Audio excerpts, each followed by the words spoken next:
नमस्कार दोस्तों, स्वागत है आपके अपने YouTube चैनल संस्कृत अड्डा पर। दोस्तों, आज की जो वीडियो इसमें हम करने वाले हैं आपका जो हरियाणा में टीचर एलिजिबिलिटी जो टेस्ट है टीएसटी पीएचटी वाला, जिसकी आगे जून में होने की संभावना रहेगी। तो आपके एग्जामों के लिए महत्वपूर्ण क्वेश्चन जो आज की वीडियो में हम यहाँ पर करने वाले हैं, जिसमें जो हमारा सेमेस्टर प्रथम भाग जो है ये आ जाता है। और इससे पहले के जो लेसन है वो हमने इनसे पहले वाली वीडियो में जो कंप्लीट किए थे। और वही वाली वीडियो अगर आपने नहीं देखी है तो कुछ वीडियो तो आपको जो इस वीडियो के अंत में भी मिल जाएंगी, और कुछ वाली वीडियो जो है आपको हमारे चैनल की प्लेलिस्ट में मिलेगी। प्लेलिस्ट में जो आपको सभी वीडियो मिल जाएगी। एस्टैट 2024 के नाम से जो है प्लेलिस्ट हमने एक बनाई थी आपके एस्टैट के दौरान, तो वहाँ पर जो आप इनसे पहले वाली वीडियो को भी देख सकते हैं। और अगर आपने पहले वाली वीडियो नहीं देखी थी तो अब भी हम जो यहाँ पर अपना जो सिलेबस है उसे दोबारा से जो रिवाइज करेंगे, तो आप जो उनको देख सकते हैं अगर आपने पहले जा ये नहीं देखी थी। तो यहाँ पर आपका सिलेबस है वो भी रिवाइज हो जाएगा। तो हमारा यहाँ पर लेसन रहेगा, नवम पाठ है सिकता सेतु, रेत का पुल,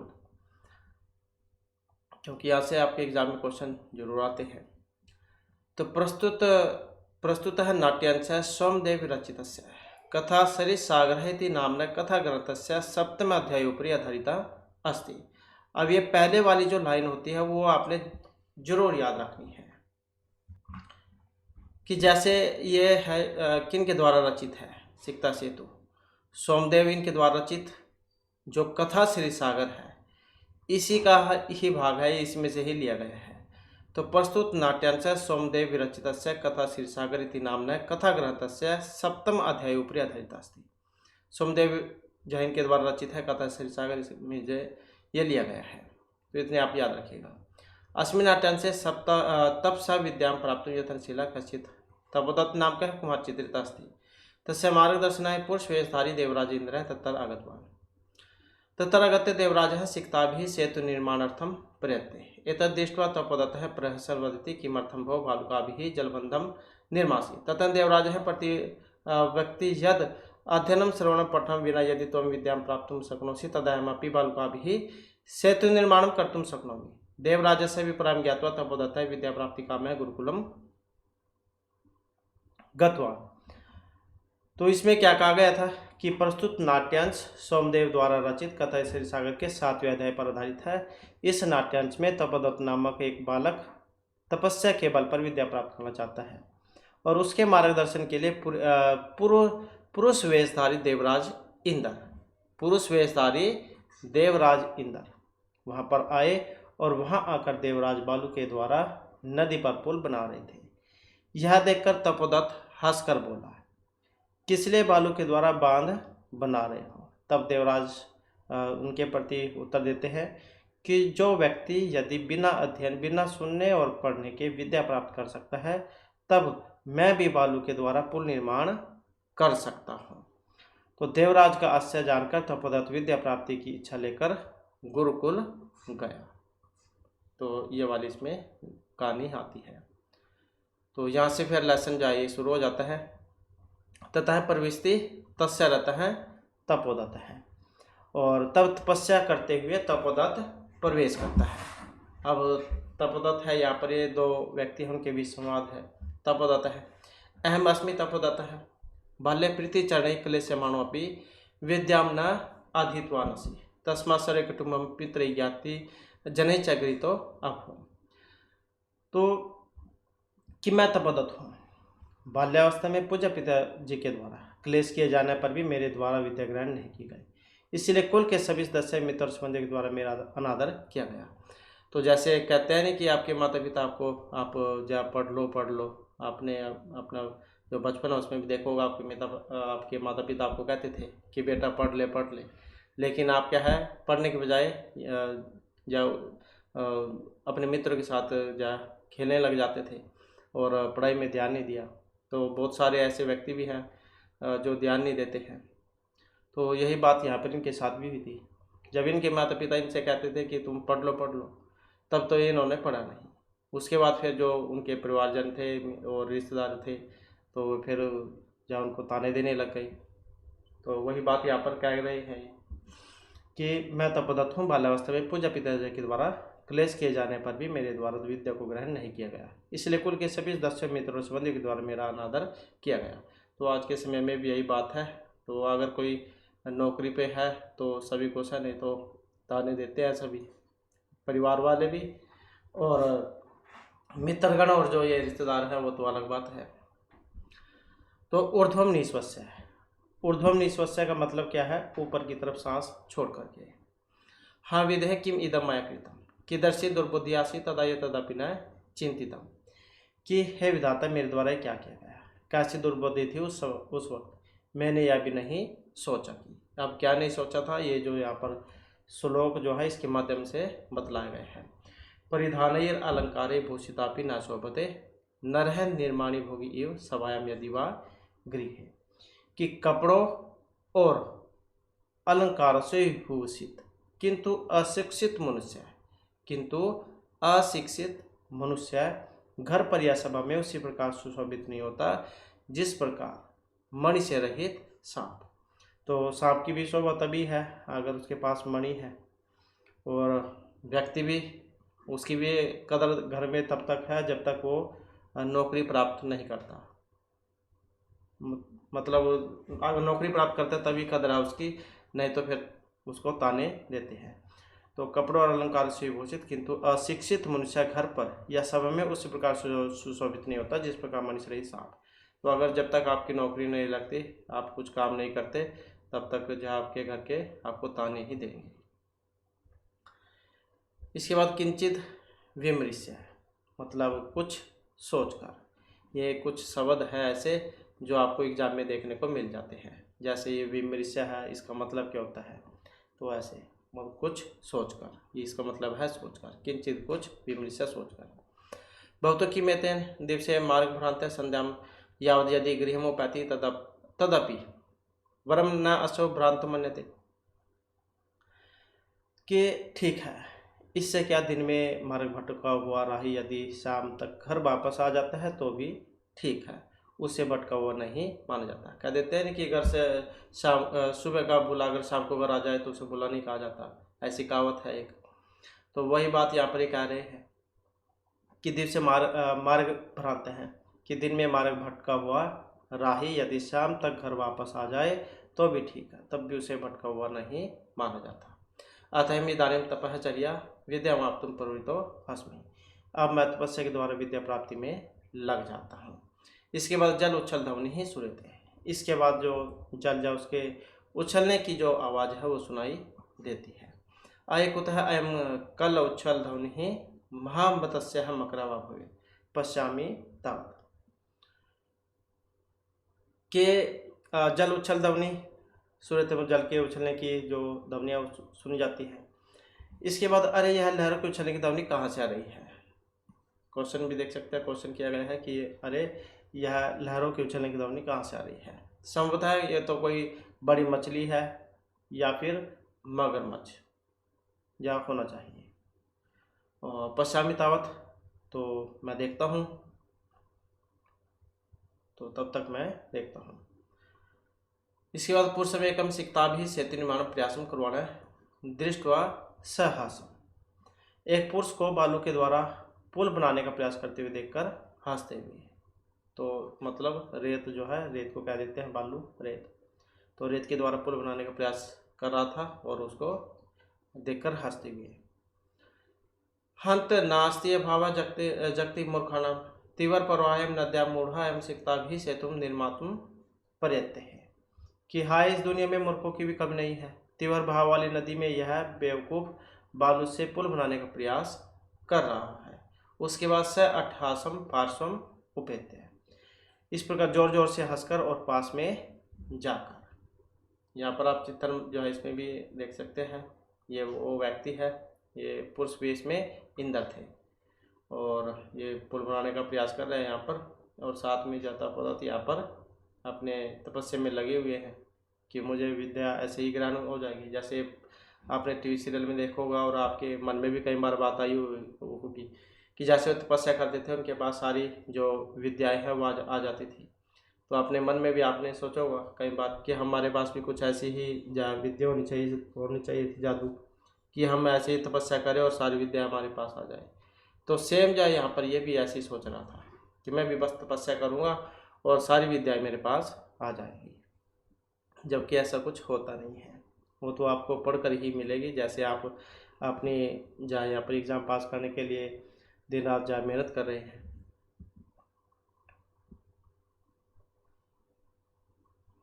कि भो महस्य किम इदम विद्यते अलम अलम तव सर्मेण पश्य, कि है जनाब ये क्या कर रहे हो, बस तुम्हारी मेहनत रोको। अलम अलम तव सर्मेण, कि बस तुम्हारी मेहनत रोको, पश्य देखो।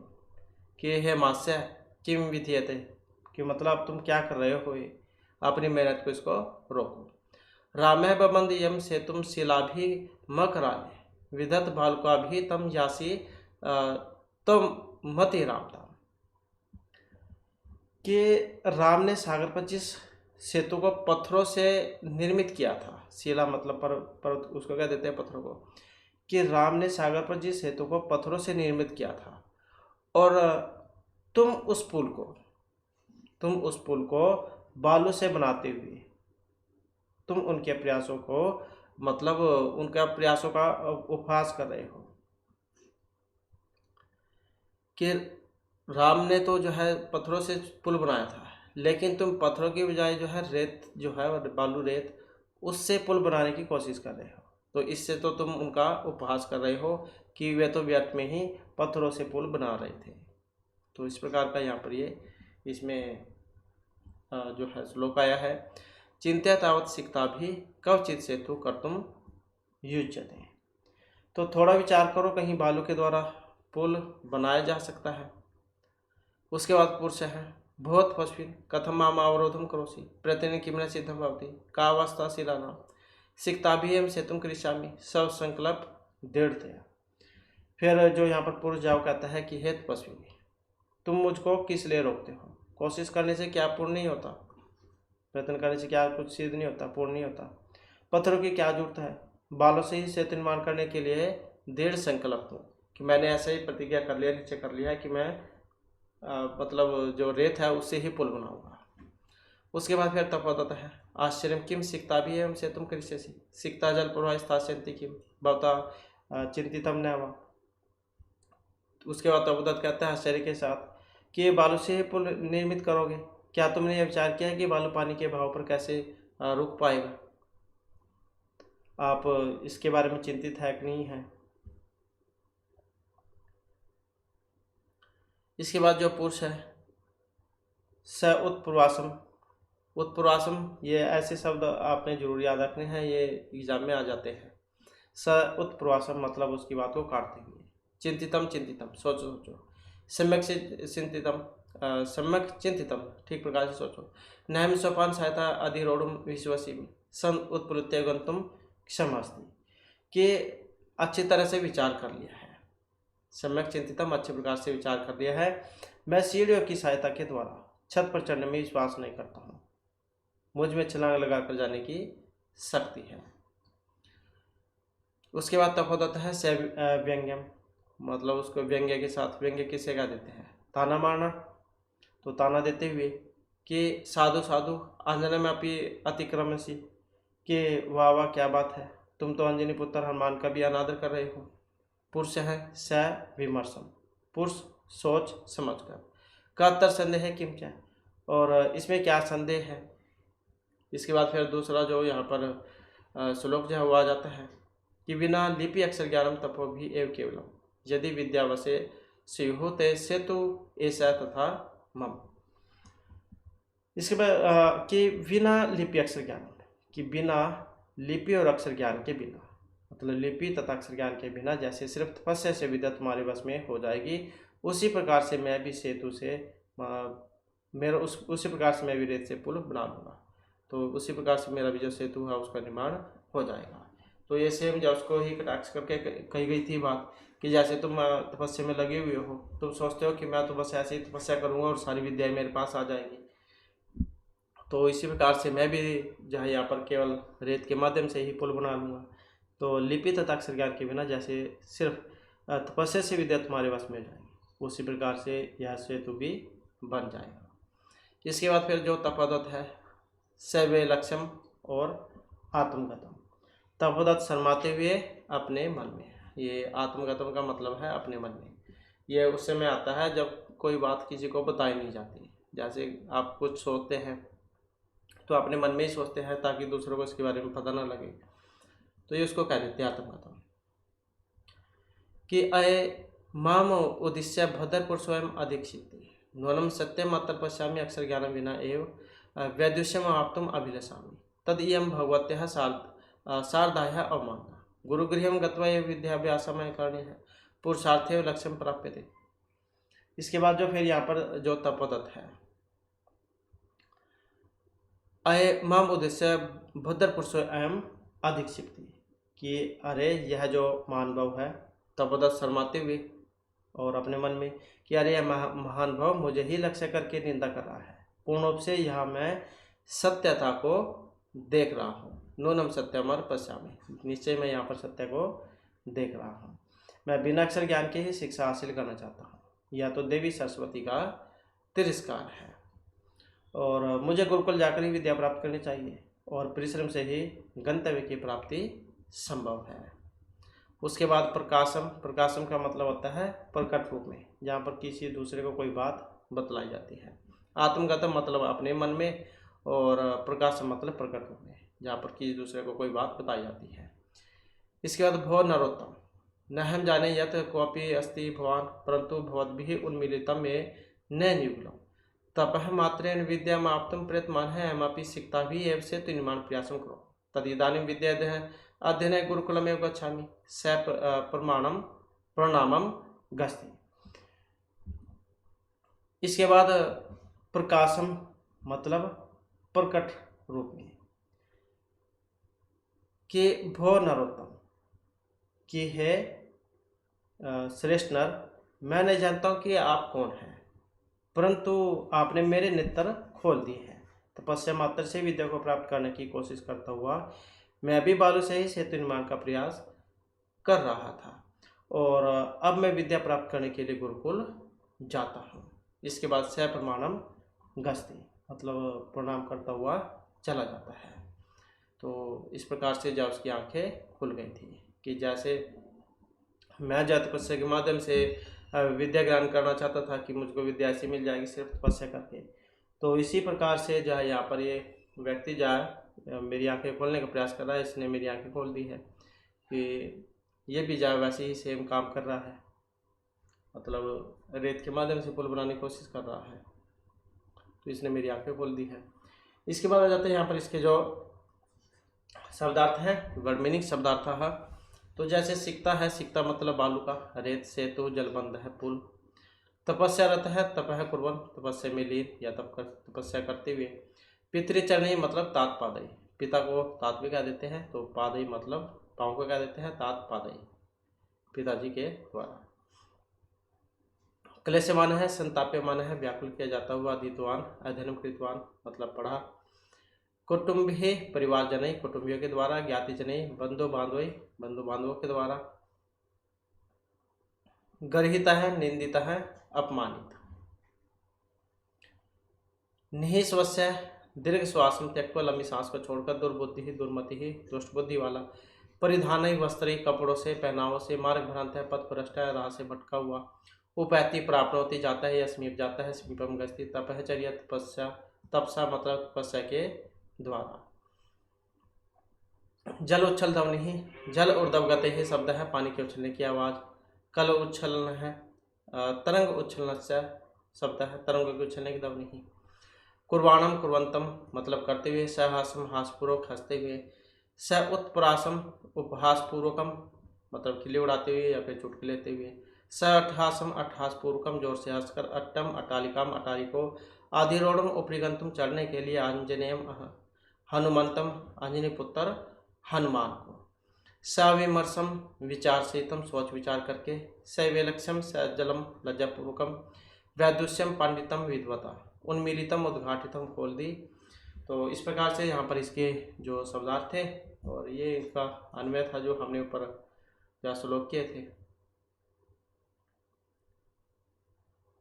और इसके बाद जो है फिर इसका जो अभ्यास जो है वो आ जाता है। और अभ्यास जो है इसमें क्वेश्चन आंसर तो आपके एग्जाम में नहीं आएंगे, तो अलग जो छाटने वाला ये आ जाता है कई बार कि इसमें जो भिन्न जो है वो आपने बताना है। तो जैसे यहाँ पर अधिरोड़ुम गंतुम निर्मातुम, अब इसमें क्या है, सेतुम जाए ये वाला अलग है। इसी प्रकार से निस्वस्य चिंत्य विमृश्य और उपेत्य, इनमें कौन सा अलग है, ये वाला चिंत्य सोचकर।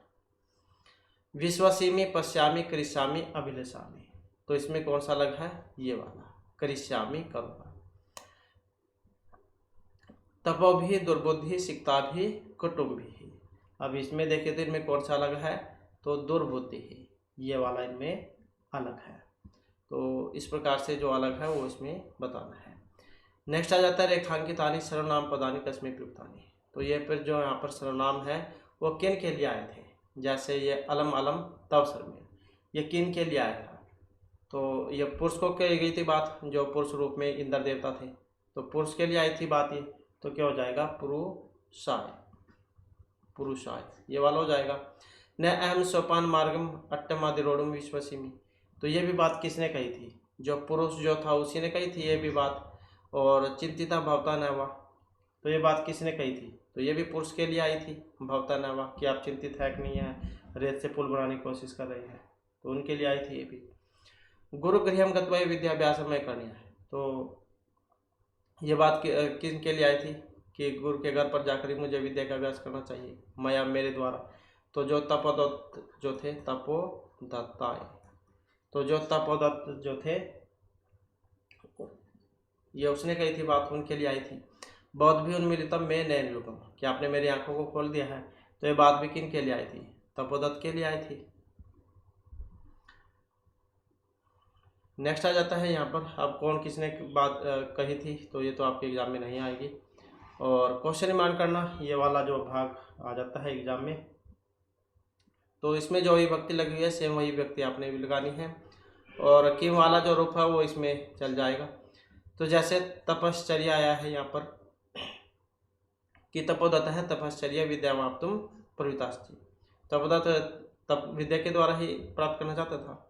अब तपश्चर्या है मतलब कया, किसके द्वारा, तपोदत्त है कुटुंबी मित्री गरिता भवत, अब यहाँ पर तपोदत्त है मतलब क्या हो जाएगा, यहाँ पर कहा जाएगा, कहा मतलब कौन, पुरुष नद्याम सिक्ता भी सेतु निर्माण प्रयत्न है, नदी पर, अब कहाँ पर, जब पुल का निर्माण करने की कोशिश कर रहा था रेत से, तो मतलब कुत्तर, कुत्तर हो जाएगा इसमें।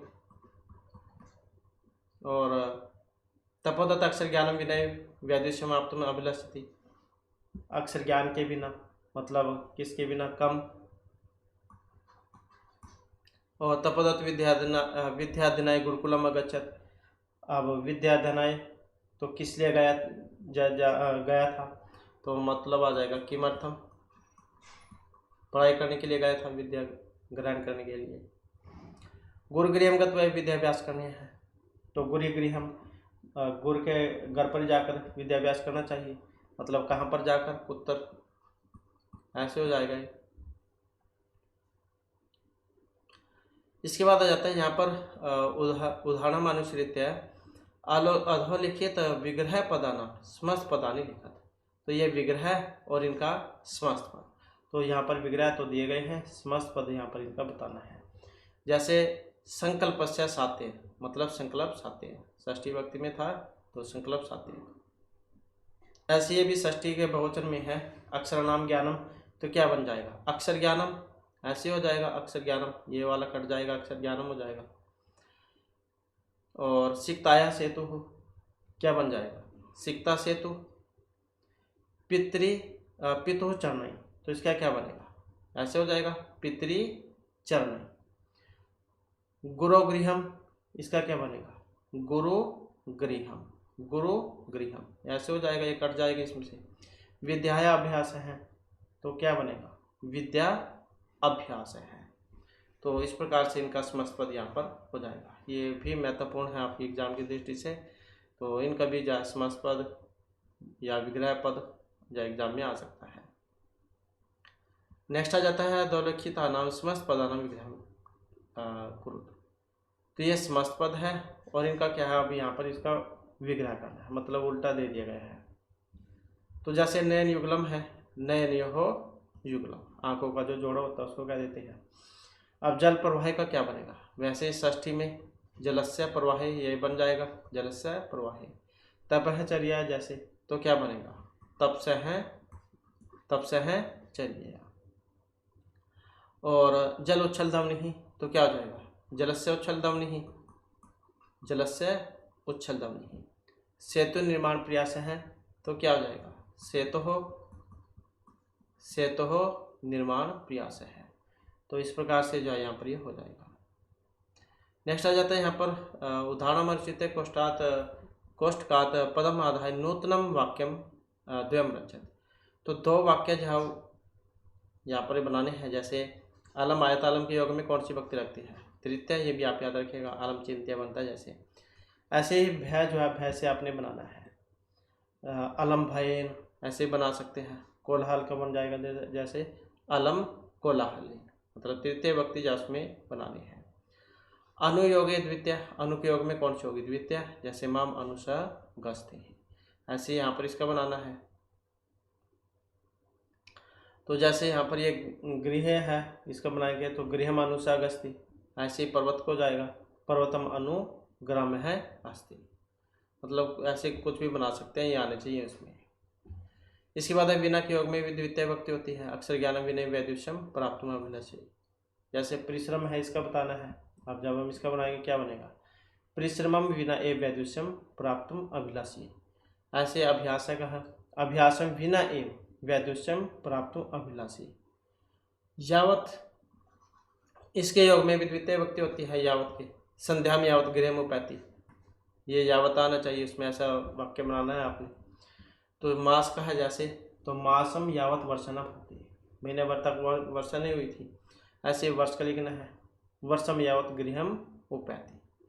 तो इस प्रकार से ये आपने याद रखना है। विना के योग में द्वितीय, यावत के योग में द्वितीय, और इसके साथ ही ये जो अनु है इसकी योग में द्वितीय होती है, और आलम के साथ तृतीय।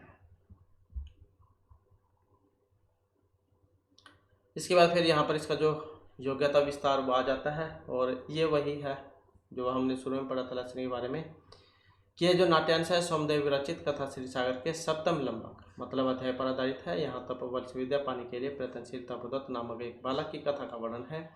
उसके समुचित मार्गदर्शन के लिए वेश बदलकर इंद्र इसके पास जाते हैं, और पास ही गंगा में बालू से सेतु निर्माण के कार्य में लग जाते हैं। उन्हें वैसा करते देख तपोदत्त उनका उपवास करता हुआ कहता है कि अरे किस लिए गंगा के जल में व्यर्थ ही बालू से पुल बनाने का प्रयत्न कर रहे हो। इंद्र उन्हें उत्तर देते कहते हैं कि यदि पढ़ने सुनने और अक्षरों की लिपि के अभ्यास के बिना तुम विद्या पा सकते हो तो बालू से पुल बनाना भी संभव है। इसके बाद यहाँ पर जो कवि परिचय आ जाता है। कथा श्री सागर के रचिता कश्मीर निवासी सोमदेव भट्ट है, और ये कश्मीर के राजा श्री अनंत देव के सभा पंडित थे। कवि ने रानी सूर्यमती के मनोह विनोद के लिए कथा श्री सागर नामक ग्रंथ की रचना की थी, और इस ग्रंथ का मूल महाकवि गुणाढ्य की वृत्त कथा है, जो प्राकृत भाषा का ग्रंथ है। अब गुणाढ्य के द्वारा क्या रचित है, वृत्त कथा, ये भी आप याद रखिएगा। इसके बाद इसका जो ग्रंथ परिचय है, जैसे कथा श्री सागर है, अनेक कथाओं का महासमुद्र है, इस ग्रंथ में 18 लंबक है, तो ये आप याद रखिएगा। कथा श्री सागर अनेक कथाओं का महासमुद्र है, इस ग्रंथ में 18 लंबक है। आ जाता है कि जैसे कथा श्रीगर किस में है, ये अंकों में है, सर्गों में है, किस में है, तो ये लंबकों में है, जिनकी संख्या 18 है। मूल कथा की पुष्टि के लिए अनेक उपकथाएं जहाँ वर्णित की गई है, प्रस्तुत कथा रतन प्रभा नामक लंबक से संकलित की गई है। तो ज्ञान प्राप्ति केवल तपस्या से नहीं बल्कि गुरु के समीप जाकर अध्ययन आदि कार्यों के करने से होती है, और यह इस कथा का सार है। इसके बाद फिर जो पर्यायवाची शब्द आ जाते हैं कई बार एग्जाम में, जैसे इदानीम, इदानीम को क्या कहते हैं, अधुना सांप्रतम संप्रति। जलम की बात करें तो बारी उत्कम सलीलम, नदी की बात करें तो सरित तटिनी तरंगिनी, पुरुषार्थ है की बात करें तो उद्योग है, उद्यम है, परिश्रम है। विलोम शब्द की अगर हम बात करें, दुर्बुद्धि ही सुबुद्धि ही, गरित है प्रशंसित है, परवृत है निवृत्त है, अभ्यास है अनभ्यास है, सत्यम असत्यम। आत्मगतम की बात करें तो जैसे कि हमने शुरू में बताया था आपको, आत्मगतम का मतलब होता है अपने मन में, तो नाटक में प्रयुक्त यह एक पारिभाषिक शब्द है। जब नट या अभिनेता रंगमंच पर अपने कथन को दूसरों को सुनाना नहीं चाहता, मन में ही सोचता है, तब उस कथन को आत्मकथन कहा जाता है। प्रकाशन की बात करें तो जब नट या अभिनेता के संवाद रंगमंच पर दर्शकों के सामने प्रकट किए जाते हैं, तब उन संवादों को प्रकाशन कहते हैं। प्रकाशन का मतलब प्रकट रूप में। अतिरामता, राम से आगे बढ़ जाने की स्थिति को कहते हैं अतिरामता, मतलब तुमसे राम से भी आगे बढ़ गए हो। तो रामम अतिक्रांत है, इसका भी क्या बनेगा समास पद, अतिराम है। तो रामम अतिक्रांत है मतलब अतिराम है। तस्य भाव का बनेगा अतिरामता। राम ने शिलाओं से समुद्र में सेतु का निर्माण किया था। विपर रूपधारी इंद्र को सिकता कणों से सेतु बनाते देख तपोदत्त उनका उपवास करते हुए कहते हैं कि तुम राम से भी आगे बढ़ जाना चाहते हो। और मुहावरा आया था जैसे कि उसमें हमने बताया था आपको, सुबह को बुलाकर शाम को घर लौटा आए तो उसे बुला नहीं कहा जाता। और मेरी आंखें खुल गई हैं, ये तुमने मेरी आंखें खोल दी हैं। आंजनेय में आया था इसमें। अंजना के पुत्र होने के कारण हनुमान को अंजनेय कहते हैं। तो हनुमान उछलकर कहीं भी जाने में समर्थ है, इसलिए इंद्र के यह कहने पर कि मैं सीढ़ी से जाने में विश्वास नहीं करता हूँ, अपितु उछलकर ही जाने में समर्थ हूँ। तपोदत्त फिर से उपवास करते हुए कहते हैं कि पहले आपने पुल निर्माण में राम को लांग लिया और अब उछलने में हनुमान को भी लांगने की इच्छा कर रहे हैं। और अक्षर ज्ञान से महात्म्य में आया था यहाँ पर, विद्या धर्म सर्वधन प्रधानम, क्योंकि विद्या रूपी धन सभी धनों में प्रधान माना गया है। किम किम न साध्य कल्पते विद्या, और यह पठती लिखती पश्यति परिस्थिति पंडितान अनुपसरायते तस्य दिवाकर की नहीं नलिनी धनम ई विकासते बुद्धि। तो इस प्रकार से जो आपका ये लेसन है।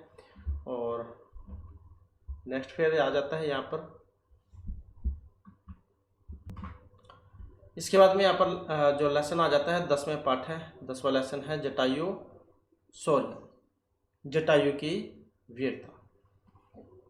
प्रस्तुत पाठ्यांश महर्षि वाल्मीकि विरचितस्य रामायणम् इति ग्रंथस्य अरण्यकांड समृद्ध अस्ति।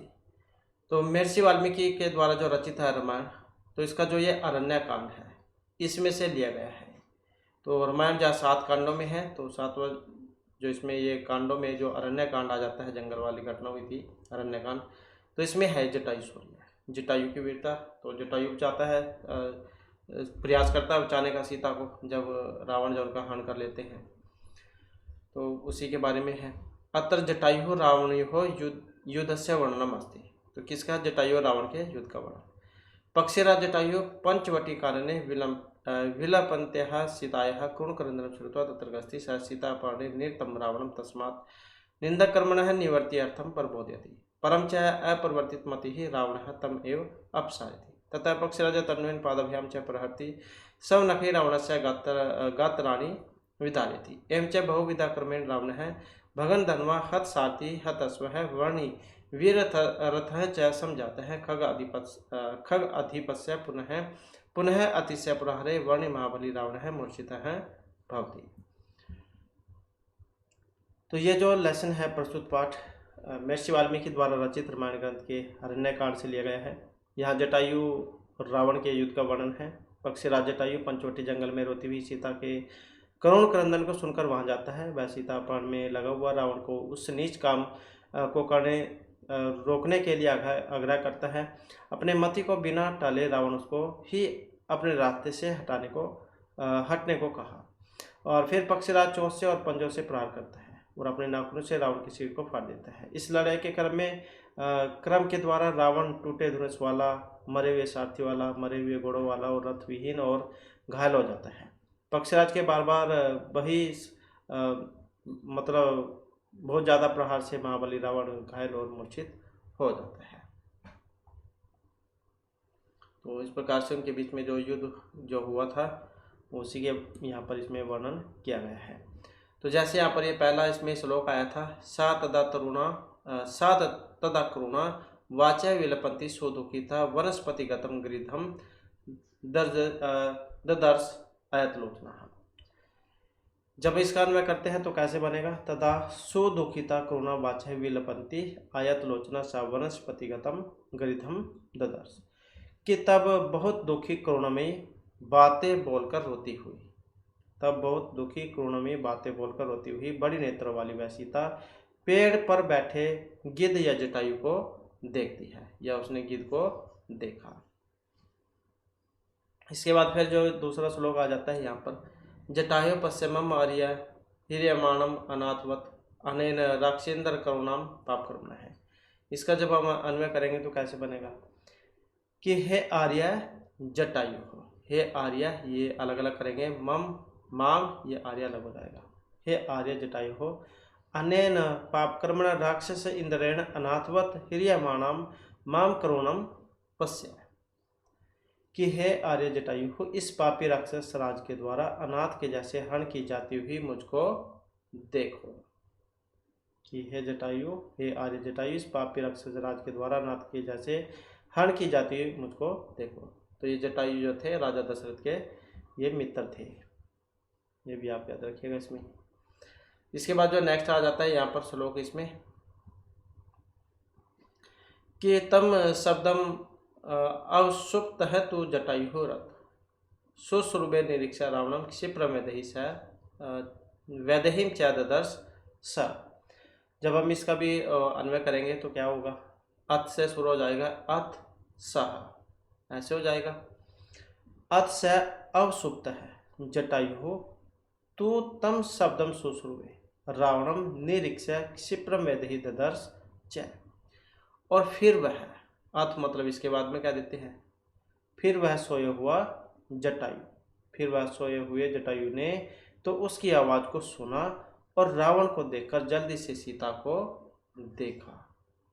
कि फिर वह सोया हुआ जटायु ने तो उनकी आवाज़ को सुना और रावण को देखकर जल्दी से सीता को देखा। क्षिप्रम मतलब जल्दी।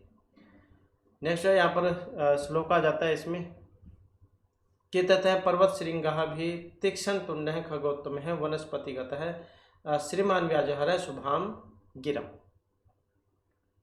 और इसका भी अन्वय करेंगे तो कैसे बनेगा, तो ततः वनस्पति गत है, पर्वत श्रृंगाभ है, तीक्ष्ण तुंड है, श्रीमान खगोत्तम है, शुभम गिरम व्याजहा। कि तब पेड़ पर बैठे हुए पर्वत की चोटी जैसे ऊंचे नुकीले चोंच वाले पक्षीराज ने रावण को अच्छे वचन बोले। कि ततः पर्वत श्रृंगा भी तीक्ष्ण तुंडा खगोत्तम है वनस्पतिगत है श्रीमान शुभम, शुभ मतलब अच्छे गिरवाणी बोले। तब पेड़ पर बैठे हुए पर्वत की चोटी से ऊंचे निकीले चोंच वाले पक्षीराज ने रावण को अच्छे वचन बोले। नेक्स्ट यहाँ पर फिर इसका जो श्लोक आ जाता है, निवर्त्य मतिम नीचाम पर दारा भी अविमर्शनाथ और न तस्माद चरित वीर धीर यत अप्रस्य विगृहेत। कि जब इसका भी अन्वय देख लेते हैं, अन्वय करेंगे तो परदारा भी अमरसनाथ, ये वाला हो जाएगा यहाँ पर, परदारा भी अमरसनाथ। नीचाम मतिम निवर्ते हैं धीरः तत्न समाचरित यत अस्य परः विगृहेत। कि दूसरे की पत्नी छूने से, पर दारा, दारा को इसका क्या देते हैं, पत्नी को क्या देते हैं, पर मतलब दूसरे की पत्नी, कि दूसरे की पत्नी छूने से नीच मनसूबे को रोको। कि दूसरे की पत्नी छूने से जो नीच मनसूबा है तुम्हारे अंदर जो विचार है उनको तुम रोको। शांत चित्त पुरुष वह काम नहीं करता जिसकी दूसरे निंदी करे।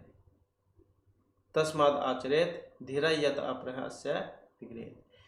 कि शांत चित्त पुरुष वह काम नहीं करता जिसके दूसरे निंदा करते हैं। कि तू इसके प्रति जो तुम भावना रख रहे हो उसको रोको। कि दूसरे की पत्नी छूने से नीच मनसूबे को रोको। शांत चित्त पुरुष वह काम नहीं करते जिसके दूसरे निंदा करते हैं। इसके बाद फिर यहाँ पर जो नेक्स्ट जो श्लोक है ये आ जाता है कि वृद्ध एम त्वम युवा धन्वी सरथ कौची सज न च अपयादाय कुशली वैधि में घमिष्यसि। कि अहम वृद्ध है त्वम तू युवा कवची सर्थ है धन्वी सरी अपि च में विदेही आदाय कुशली न कमिष्यसि। कि अहम वृद्ध है कि मैं बूढ़ा हूँ और तुम युवा और तुम जवान हो। कवची शर्त है, धन्वी सरिया पीछा, और धनुर्धर हो, कवच धारण किए हुए हो, और साथ में रथ के साथ बाण भी लिए हुए हो, और मैं विधि आदय कुशली न गमिष्यसि, और मेरी सीता माता को लेकर कुशलतापूर्वक नहीं जाओगे, कि मैं बूढ़ा हूँ तुम जवान हो, और धनुर्धारी हो, कवच धारण किए हुए हो, तथा रथ के साथ बाण भी लिए हुए हो, तो मेरी सीता माता को लेकर कुशलपूर्वक नहीं जा पाओगे। इस प्रकार कहते हैं इसमें। इसके बाद फिर नेक्स्ट आ जाता है यहाँ पर, तस्या तीक्ष्ण नखाभ्याम तो चरणाभ्याम महाबल है, चकार बहुधा गात्रे वर्णान पत सगतम है। इसका जब हम अन्वय करेंगे तो महाबल है पतंग सप्तम है, तो महाबल है पतंग सप्तम है। तो तीक्ष्ण नखाभ्याम चरणाभ्याम तस्य गात्रे बहुधा वर्णान चकार, कि महाबली पक्षीराज ने तीव्र नखों वाले पंखों से उसके देह पर अनेक घाव कर दिए, कि महाबली पक्षीराज ने तो तीव्र नाखों वाले पंजों से उसके देह पर अनेक घाव कर दिए। गातर मतलब सिर को कह देते हैं। तो यहाँ पर आप देख भी सकते हैं इसमें, तो ये रावण और ये जटायु अपने पंजे इस पर मार रहा है, और ये साथ में जहाँ यहाँ पर देख सकते हैं आप, ये सीता खड़ी हुई है, और यहाँ पर इसके सैनिक भी पड़े हुए हैं, घोड़ा, और इसका रथ भी टूटा हुआ है। ततः अस्य सहसरम चापम मुक्तमणि भूषितम चरणाभ्याम महातेजः प्रभंजा पतंगेश्वर है, कि और जब इसका कर्म करेंगे, ततः महातेजः महाधनु अस्य मुक्तमणि विभूषितम सहसरम चापम चरणाभ्याम प्रभंज, तब महातेजस्वी जटायु, तब महातेजस्वी जटायु और इसके मतलब रावण के मोती मणियों से सुसज्जित बाण के साथ बड़े बड़े चाप वाले धनुष को भी पंजों से तोड़ दिया। तो सहसरम चापम मुक्तमणि विभूषितम, चरणाभ्याम मतलब उसके जो यहाँ पर चरण थे, पाँव थे, तो ये देख सकते हैं यहाँ पर अपने जैसे हमला कर रहे हैं पंजों से, कि तब महातेजस्वी जटायु ने इसके मतलब रावण के मोती मणियों से सुसज्जित बाण के साथ बड़े चाप वाले धनुष को भी पंजों से तोड़ दिया। स भगन धन्वा विरथ है, हत अश्व है, हत सारथि तले न अभिजगान जटायु क्रोध मूर्छित है। जब इसका भी अन्वय करेंगे, सह भगन धन्वा, स भगन धन्वा और हत अश्व है, हत सारथि विरथ है, क्रोध मूर्छित है, आसु तलेन जटायुम अभिजघा, अभिजघा, कि वह टूटे हुए धनुष वाला, वह टूटे हुए धनुष वाला, मारे गए घोड़ों वाला, मरे हुए सारथी वाला, बिना रथ के क्रोध से भरा हुआ तुरंत थप्पड़ से जटायु को मारा। मतलब जो है स भगन धर्मा वीर हत सार्थ हत अश्व हत सारथी, ये सभी उसके मर चुके थे, कि वह टूटे हुए धनुष वाला, मारे गए घोड़ों वाला, मरे हुए सारथी वाला, बिना रथ के, और क्रोध वाला, क्रोध से भरा हुआ, और तुरंत जहाँ जटायु को मारता है। इसके बाद है जटायु तम अतिक्रम्य तुंडे न से खगदीप है, वाम बाहुन 10 तदा व्यपहार इंदम है।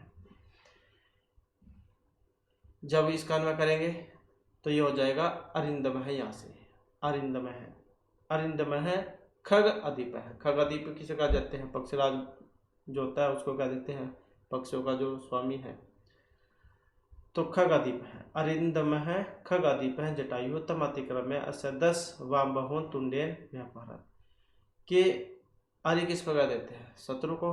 तो दुश्मनों को हराने वाले पक्षियों के राजा जटायु ने उस प्रहार को बचाकर इसके मतलब रावण के 10 बाई बाहों को चोंच के द्वारा उखाड़ दिया।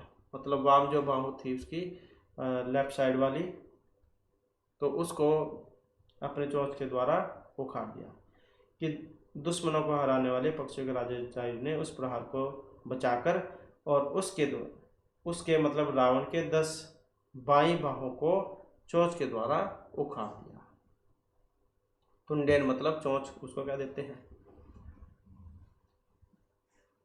तो इस प्रकार के जो इसमें ये श्लोक आए थे। और इसके बाद फिर यहाँ पर इसके जो वर्ड मीनिंग है ये आ जाते हैं। जैसे हे मानाम मतलब नियमानाम, निय धातु इसमें ले जाने अर्थ में होती है, तो ले जाती हुई या अपहरण की जाती हुई। राक्षसेंद्रेण दानव पतिना, राक्षसों के राजा के द्वारा। तो राक्षसों का राजा कौन था, ये था रावण। पर धाराभिमर्शनाथ, तो पर स्त्री स्पर्शनाथ, पर स्त्री के स्पर्श से। विगृहेत मतलब निंद्यात, निंदा करनी चाहिए। धनवी धनुर्धर है, धनुर्धर धनुष को धारण करने वाले उसे क्या देते हैं। कवची मतलब कवचधारी, कवच धारण किए हुए। सरी मतलब भानधर है, बाण को धारण किए हुए। व्याजहर है, अकथ्यत कहा, ये आ जाते हैं। जैसे व्याजहार का मतलब क्या होता है, तो इसका मतलब है अकथ्यत कहा। ऐसे शब्द आपको देखने को मिल जाते हैं जो एग्जाम में ये उलझाते हैं। निवर्त्य की बात करें तो वाणम कुरु मतलब मना करो या फिर रोको। व्यापहरत खात्वान उखाड़ दिया। वर्णान प्रहार जनित स्फोटान, प्रहार या चोट से होने वाले घाव को। बबंज भग्नम कृतवान तोड़ दिया। पतंगेश्वर जटायु हो, जटायु पक्षीराज। भगन धनुहा, भग्न है धनु ये सचा, टूटे हुए धनुष वाला। हतस्व है, हतः अस्वह ये सचा, मारे गए घोड़ों वाला। आभिजगान आक्रांतवान हमला किया। आसु हो शीघ्रम शीघ्र ही। तुंडेन मतलब मुखेन चंचवा चोंच के द्वारा। खगादीप है, पक्षी राजा है, पक्षियों का राजा। अरिंदम है, शत्रु दमन है या शत्रुनाशक है, शत्रु को नष्ट करने वाला। तो इसके शब्दार्थ थे। और यहाँ पर फिर ये जो हमने किए इनका अन्वय है। और इसके बाद फिर यहाँ पर इसका जो अभ्यास जो है ये आ जाता है। तो क्वेश्चन आंसर तो जो आपके एग्जाम में नहीं आएंगे, तो इसमें जो है ये प्रत्यय ये आपके जो एग्जाम में पूछे जाएंगे। तो जैसे यहाँ पर आए हैं गुण और ईणी, ईणी प्रत्यय। गुण शब्द में ईणी प्रत्यय जब हम जोड़ेंगे तो गुणीन बनता है इसमें, मतलब गुणी। दान में ईणी जोड़ेंगे तो क्या बन जाएगा, दानीन, ऐसे हो जाएगा। और जब हम कवच में ईणी जोड़ेंगे तो क्या बन जाएगा, कवची, या फिर जो कवचीन है। तो कवच में जब हम ईणी बनाएंगे तो क्या बन जाएगा, कवचीन, कवचीन ये बन जाएगा, मतलब कवची, कवच धारण करने वाले जो होते हैं। सर में ईणी होने पर क्या बनेगा, शरीर, जो धनुष धारण करते हैं उनको क्या देते हैं, शरीर। कुशल में ईणी होने पर कुशलीन,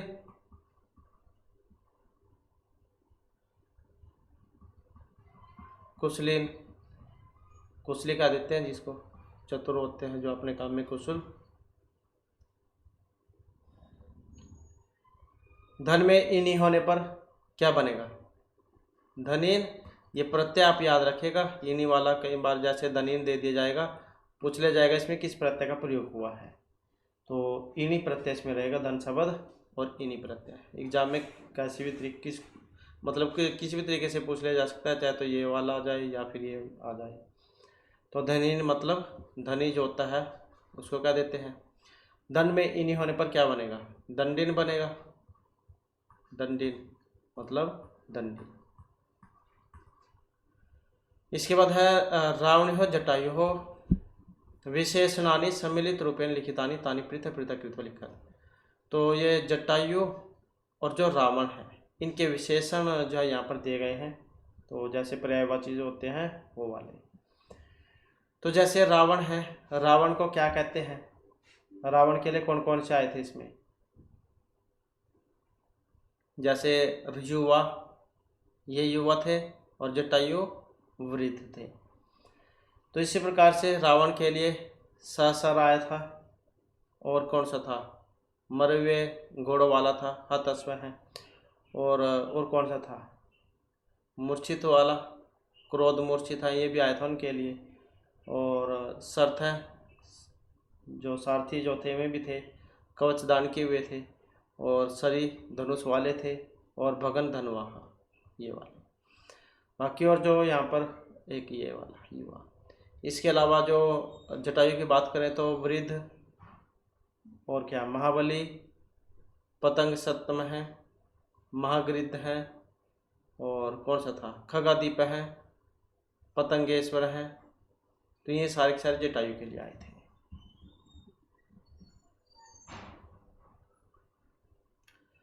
इसके बाद आ जाता है यहाँ पर का और खा। स्तंभे लिखिता नाम पदनाम प्रियाय स्तंभे लिखिता तान यथा समक्षम योजत। तो इनका क्या है, मिलान करना है यहाँ पर। जैसे कवची है, कवची का क्या होता है, कवच को धारण करने वाले उन्हें क्या देते हैं आंसू। आंसू मतलब किसको कहते हैं, शिखर को क्या देते हैं। वीरथ है किसको कहते हैं, जो रथ से रहित हो जाते हैं, जो उससे भी पहचान सकते हैं, जैसे रथ है इसी में, या रथ और तो किसी में है नहीं। पपात है, जैसे पापात, ये पपात मतलब अपतत, गिरना जो होता है वो वाला। भूवि मतलब पृथ्वी को कह देते हैं, भूमि पृथ्वी। और पतंग सप्तम है, पक्षी श्रेष्ठ में है, पक्षी में श्रेष्ठ। तो ऐसे हुआ इनका मिलान यहाँ पर, पर्यायवाची शब्द हैं। इसके बाद अधोलिखितानां पदानां विलोम पदानि मंजूषायां दत्तेषु पदेषु चित्वा यथा समक्षम लिखत। तो यहाँ पर फिर जो इनके बताने हैं विलोम, जैसे ये विलपंती है, विलपंती का क्या बनेगा, ये वाला बन जाएगा हसंती। आर्य है का क्या बनेगा, तो अनार्य हो जाएगा, सेम वैसे ही। इसी प्रकार से जो है यहाँ पर इसमें और भी हैं, जैसे राक्षसेंद्र पापकर्मण क्षिप्रम विगृहित वृद्ध वामना और अतिक्रमण। तो जैसे ये राक्षस इंद्र है, राक्षस इंद्रेण, तो सेम विभक्ति भी जब से आप पता लगा सकते हैं कि कौन से वाला है। तो देव इंद्रेण मतलब राक्षस इंद्रेण, देव इंद्रेण। पाप कर्मणा, तो क्यों कौन सा हो जाएगा, पाप कर्मणा मतलब खा पाप कर्मणा पुण्य कर्मणा है, क्योंकि विपरीतार्थक विलोम उल्टे बताने थे इसके। और क्षिप्रम मतलब जल्दी को क्या होगा, मंधम हो जाएगा, मंधम धीमा। और विग्रहित मतलब प्रशंसित, तो उसको क्या देते हैं, ये इसको जाएगा प्रशंसित। और वृद्ध बूढ़ा जवान, तो क्या हो जाएगा युवा, युवा जाएगा। अच्छा। और वामेन, वाम मतलब लेफ्ट हैंड, तो कौन सा बनेगा, राइट हैंड मतलब दक्षिण, दक्षिणेन बन जाएगा। लेफ्ट राइट वाम वामेन दक्षिणेन, तो ऐसे हो जाएगा। और अतिक्रम में अनअतिक्रम में, तो ऐसे जाएंगे यहाँ पर इनका ये मिलान होगा। विलोम शब्द यहाँ पर बताने हैं। इसके बाद है अधोलिखितानि विशेषण पदानि प्रयुज्य संस्कृत वाक्य रचत। तो यहाँ पर तो इनके संस्कृत वाक्य है जो प्रयोग करने हैं, कुछ भी बना सकते हैं। जैसे शुभम जटायु शुभम गिरमा वदत, खगादीप है जटायु तुंडेन वाम बाहुन व्यापहयत। और हत सारथी रावणम भूमि अपतत, रथ से बिना होकर भूमि पर गिर जाता है रावण। वामनेन है बालका वामनेन हस्ते लिखती, होते हैं बहुत सारे जो खब्बे हाथ से लिखते हैं, वाम हस्ते लेफ्ट हैंडी होते हैं। कवचे मतलब रावण कवचे आसित। तो ऐसे इनसे कुछ भी आप शब्द बना सकते हैं, वाक्य है। इसके बाद आ जाते हैं यहाँ पर इनका समस्त पद। उदाहरण है समस्त पदम रचत। तो समस्त पद है वेरी वेरी इंपॉर्टेंट है, समास प्रकरण कह सकते हैं आप ये। तेरा नाम लोक का नाम समारोह है, 3 लोकों का समूह, त्रिलोकी, जहाँ पर शुरू में संख्या दी गई हो तो वहाँ पर द्विगु समास होता है, वही है। इसी प्रकार से पंचा नाम वट नाम समारोह है, तो इसको क्या लिखेंगे हम, पंचवटी, 5 वटों का समूह। सप्ता नाम पद नाम समारोह है, 7 पदों का समूह, क्या कहेंगे, सप्तपदी, सप्तपदी। अष्टभुजा नाम समारोह है, 8 भुजाएं जो होती हैं, तो क्या हो जाएगा अष्टभुजम। चतुर्णा नाम मुखा नाम समारोह है, उसको क्या कहा जाएगा, चतुर्मुखम, चतुर्मुखम। तो इस प्रकार से जो है आपके ये थे इसके द्विगु समास के। इसके बाद फिर यहाँ पर जो इसका योग्यता विस्तार ये आ जाता है। तो ये पाठ्यांश आदिकवि वाल्मीकि प्रणीत रामायण के अरण्यकांड से लिया गया है, जिसमें जटायु और रावण के युद्ध का वर्णन है। पंचवटी कानन में सीता का करुण विलाप सुनकर पक्षी श्रेष्ठ जटायु उनकी रक्षा के लिए दौड़े।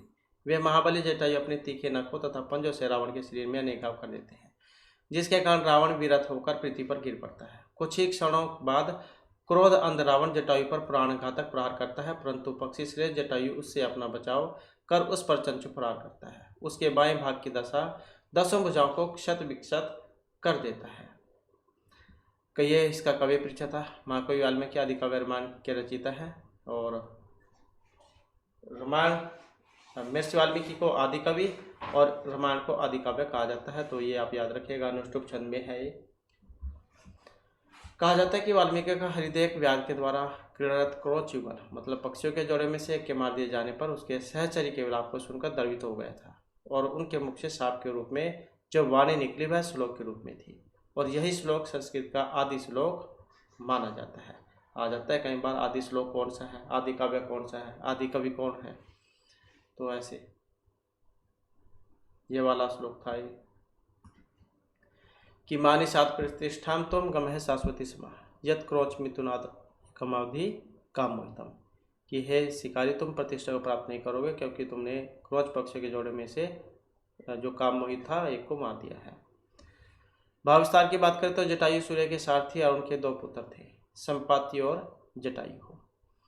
जटायु पंचवटी वन के पक्षियों के राजा थे, और जहां अपने पराक्रम एवं बुद्धि कौशल से शासन करते थे। पंचवटी में रावण द्वारा अपहरण की गई सीता के विलाप को सुनकर जटायु ने सीता की रक्षा करने के लिए रावण के साथ युद्ध किया था और वीर गति पाई थी।